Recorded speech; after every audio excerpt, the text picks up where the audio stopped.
Hello students, स्वागत है आपका इस वीडियो में। आज हम शुरू करने जा रहे हैं क्लास 9 का चैप्टर 3 एटम्स एंड मॉलिक्यूल्स।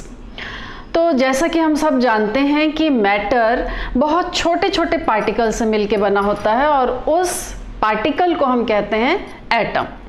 हम ये भी जानते हैं कि एटम कभी भी अकेला नहीं रहता है, वो हमेशा दूसरे एटम से कंबाइन होकर मॉलिक्यूल बना लेता है। इस कॉम्बिनेशन को, एटम्स का कंबाइन होकर मॉलिक्यूल बनाना, इस कॉम्बिनेशन को हम कहते हैं केमिकल कॉम्बिनेशन। अब एक एटम दूसरे एक ही एटम से कंबाइन होगा या एक से ज़्यादा एटम से कंबाइन होगा, वो अपने ही जैसे किसी एटम से कंबाइन होगा या किसी दूसरे एलिमेंट के एटम से कंबाइन हो सकता है। ये सब कुछ नियमों के अकॉर्डिंग होता है, कुछ रूल्स होते हैं, कुछ लॉज होते हैं, उनके अकॉर्डिंग ये कॉम्बिनेशन होता है और उन लॉज को हम कहते हैं लॉज ऑफ केमिकल कॉम्बिनेशन। और ये लॉज 5 हैं और उन पांचों को आप पढ़ेंगे क्लास 11 में। इस साल हमें 2 लॉज पढ़ना है। पहला है law of conservation of mass, या इसी को हम कहते हैं law of conservation of matter, एक ही मतलब है। और दूसरा है लॉ ऑफ कांस्टेंट प्रपोर्शन या लॉ ऑफ फिक्स्ड प्रपोर्शन या लॉ ऑफ डेफिनेट प्रपोर्शन भी इसे कहते हैं। तो ये 2 लॉज हमारे कोर्स में इस साल हैं। 11th में 5 लॉ पढ़ेंगे हम। तो पढ़ते हैं इन दोनों को एक के बाद एक। तो सबसे पहले law of conservation of mass. तो इस लॉ को दिया था एंटोनी लेवोजियर ने। ये एक साइंटिस्ट का नाम है। उन्होंने देखा कि जब भी कोई केमिकल रिएक्शन होता है तो जितना मास रिएक्टेंट का होता है उतना ही मास प्रोडक्ट का भी होता है। जब भी कोई रिएक्शन हुआ, हमने रिएक्टेंट का जितना टोटल मास लिया था, प्रोडक्ट जब बनता है तो प्रोडक्ट का टोटल मास भी उतना ही होता है। फिर उन्होंने दूसरे रिएक्शन की तरफ ध्यान दिया, वहां भी उन्होंने सेम वही चीज देखी कि total mass of the reactant was equal to total mass of the product. उन्होंने ढेर सारे रिएक्शंस को एनालाइज किया, ऑब्जर्व किया, कई सारे रिएक्शन उन्होंने लैब में करवाई और हर बार उनको एक ही रिजल्ट मिला कि total mass of the reactant was equal to total mass of the product. जैसे फॉर एग्जाम्पल, उन्होंने अगर 12 ग्राम कार्बन लिया और उसका रिएक्शन उन्होंने ऑक्सीजन से करवाया तो प्रोडक्ट बना कार्बन डाइऑक्साइड। उन्होंने ये ऑब्जर्व किया, 12 ग्राम कार्बन उन्होंने लिया, उसका कॉम्बिनेशन ऑक्सीजन से कराया तो ऑक्सीजन यूज हुआ 32 ग्राम और जो प्रोडक्ट बना कार्बन डाइऑक्साइड वो बना 44 ग्राम। ये है रिएक्टेंट्स, ये है प्रोडक्ट। रिएक्टेंट टोटल कर लो, 12 + 32 44 ग्राम्स एंड प्रोडक्ट भी 44 ग्राम्स था। तो इस तरह का उन्होंने हर रिएक्शन में रिजल्ट देखा कि जितने ग्राम्स वो रिएक्टेंट लेते थे उतने ही ग्राम प्रोडक्ट बनता था। तब उन्हें ये बात समझ में आई कि ऐसा इसलिए हो रहा है क्योंकि रिएक्शन के दौरान, रिएक्शन के समय जो मैटर है वो जितना मैटर पहले लिया था उतना ही मैटर बाद में भी मिला है। इसका मतलब ये है कि जब रिएक्शन हुआ तो कुछ नया मैटर क्रिएट नहीं हुआ। अगर नया कुछ क्रिएट होता तो प्रोडक्ट का मास रिएक्टेंट के मास से ज़्यादा आता और ना ही कुछ डिस्ट्रॉय हुआ है। अगर रिएक्शन में कुछ डिस्ट्रॉय हो जाता तो प्रोडक्ट का मास रिएक्टेंट के मास से कम हो जाता। तो मैटर ना तो डिस्ट्रॉय होता है ना ही क्रिएट होता है किसी भी केमिकल रिएक्शन में। वो इस रिजल्ट पे पहुंचे और उन्होंने एक लॉ दिया जिसको हम कहते हैं law of conservation of mass या मैटर, जो ये बताता है कि in a chemical reaction matter neither be created nor be destroyed. Chemical reaction में मैटर ना तो क्रिएट होता है ना ही डिस्ट्रॉय होता है। और इसी लॉ को हम दूसरे वर्ड्स में भी बोल सकते हैं कि in a chemical reaction total mass of the product is always equal to total mass of the reactants. तो ये है law of conservation of mass. तो अब इससे रिलेटेड एक न्यूमेरिकल आपकी बुक में है, वो कर लेते हैं। तो क्वेश्चन है, in a chemical reaction 5.3 gram sodium carbonate reacted with 6 gram ethanoic acid, the products were 2.2 gram of carbon dioxide, 0.9 gram water and 8.2 gram sodium ethanoate. Show that these observations are in agreement with the law of conservation of mass. तो ये लिखा हुआ equation, उन्होंने कहा है कि sodium carbonate उस reaction में लिया गया 5.3 ग्राम प्लस एथेनोइक एसिड लिया गया 6 ग्राम। प्रोडक्ट्स जो थे वो कार्बन डाइऑक्साइड है 2.2 gram carbon dioxide plus water है 0.9 gram and 8.2 gram sodium ethanoate. तो इसमें ये है लेफ्ट साइड रिएक्टेंट्स एंड ये है products. So total mass of the reactant कर लेते हैं, 5.3 plus 6 equal to 11.3 grams and total mass of the product is 2.2 plus 0.9 plus 8.2, ये भी आता है 11.3 grams. So total mass of the product is equal to total mass of the reactant. Hence, these observations are in agreement with law of conservation of mass. तो ये है law of conservation of mass। अब हम देखते हैं दूसरा law of constant proportion और definite proportion। इस law को प्रपोज किया था जोसेफ एल प्राउस्ट ने। तो उन्होंने कहा कि कोई भी chemical compound is always made up of same elements combine in same proportion by mass. ये जो लॉ था वो कंपाउंड्स के लिए था। तो इस लॉ को हम एक कंपाउंड का एग्जांपल ले लेते हैं और उससे समझते हैं। सपोज हमारे पास एक कंपाउंड है वाटर H2O।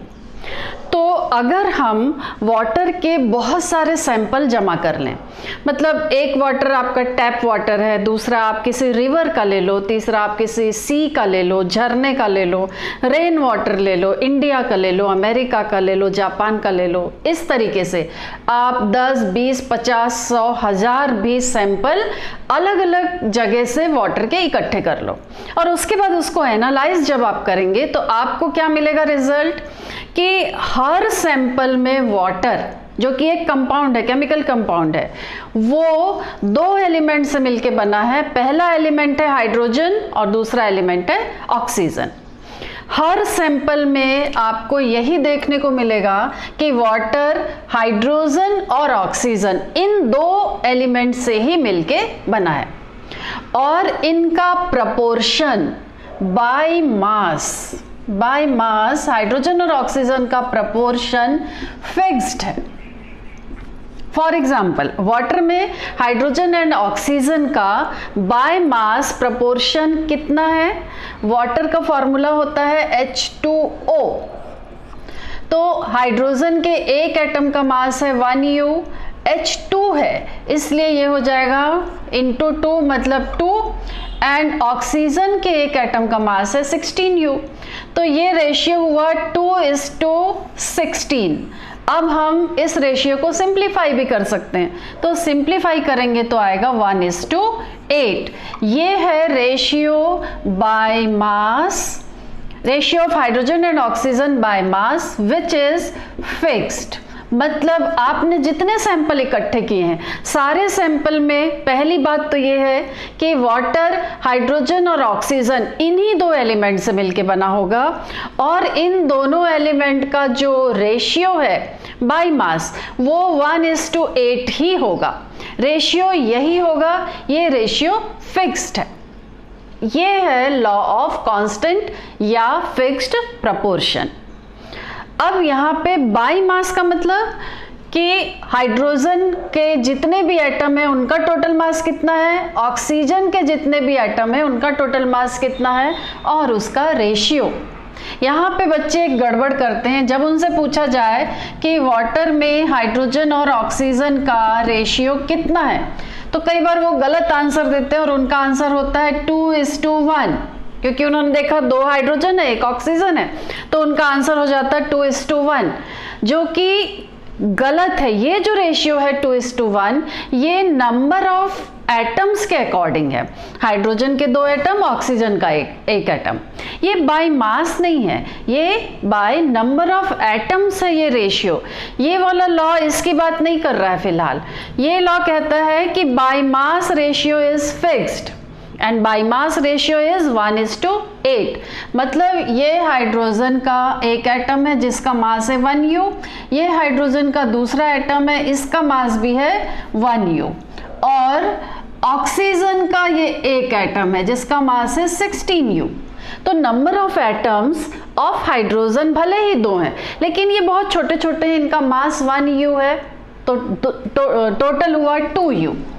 एंड ये ऑक्सीजन भले ही एक ही एटम है, लेकिन ये इसका मास ये बड़ा है, इसका मास हाइड्रोजन के एक एटम के मास से 16 टाइम्स हैवियर है, तो इसलिए इसका मास होगा 16U। तो रेशियो 2:16 या 1:8 है, 2:1 नहीं है। तो आप ये गड़बड़ी नहीं करेंगे। और इस लॉ में बाय मास ये बात लिखना बहुत जरूरी है। अगर आप इस लॉ को लिखते समय बाय मास नहीं लिखते हैं तो ये लॉ अधूरा कहलाएगा, इसलिए बाय मास लिखना ना भूलें, ठीक है।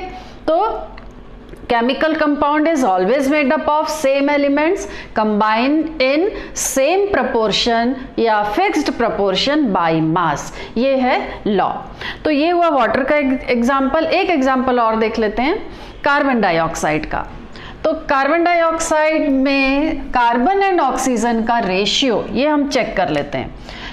कार्बन एंड ऑक्सीजन का रेशियो कार्बन डाइऑक्साइड में। अब कार्बन डाइऑक्साइड कई सारी केमिकल रिएक्शंस होती हैं जिनमें कि कार्बन डाइऑक्साइड प्रोड्यूस होती है। तो अलग अलग टाइप की केमिकल रिएक्शन करवा के अगर जो भी कार्बन डाइऑक्साइड मिली है उसे हम इकट्ठा कर लें और उसको लैब में हम एनालाइज करें, तो हमें रिजल्ट क्या मिलेगा कि कार्बन डाइऑक्साइड हमेशा कार्बन और ऑक्सीजन इन्हीं 2 एलिमेंट से मिलके बनी है, और कार्बन और ऑक्सीजन का रेशियो कार्बन डाइऑक्साइड में कितना है चेक करते हैं।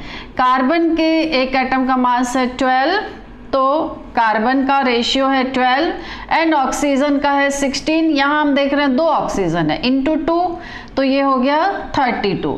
सो 12:32 ये रेशियो है। इसको आप सिंप्लीफाई कर लो तो ये आएगा 3:8। So in carbon dioxide ratio of carbon and oxygen is fixed, जो कि है 3:8। ये रेशियो फिक्स्ड है और ये रेशियो है बाय मास। तो ये कहता है लॉ ऑफ फिक्स्ड प्रोपोर्शन या कांस्टेंट प्रोपोर्शन, ठीक है। हमने जैसे वाटर के सैंपल्स इकट्ठा किए, तो ऐसा नहीं होगा कि इंडिया का वाटर हाइड्रोजन और ऑक्सीजन से मिलके बना है और किसी और देश का वाटर हाइड्रोजन और कार्बन से मिलके बना हो, ये नहीं होगा। ये एलिमेंट्स फिक्स्ड हैं, उनका रेशियो फिक्स्ड है। तो अब करते हैं इस लॉ से रिलेटेड 1-2 न्यूमेरिकल। तो देखिए पहला numerical, hydrogen and oxygen combine in the ratio of 1:8 by mass to form water. What mass of oxygen gas would be required to react completely with 3 gram of hydrogen gas? तो देखिए 1 gram hydrogen combine होती है 8 gram oxygen से। तो पूछा है कि 3 gram hydrogen कितने ऑक्सीजन से कंबाइन होगी, तो आंसर होगा 8 × 3 = 24 ग्राम ऑक्सीजन से कंबाइन होगी, ठीक है। एक और न्यूमेरिकल दिया है आपकी एनसीईआरटी बुक में, when 3 gram of carbon is burnt in 8 gram oxygen 11 gram of carbon dioxide is produced. What mass of carbon dioxide will be formed when 3 gram of carbon is burnt in 50 gram of oxygen? Which law of chemical combination will govern your answer? तो देखिए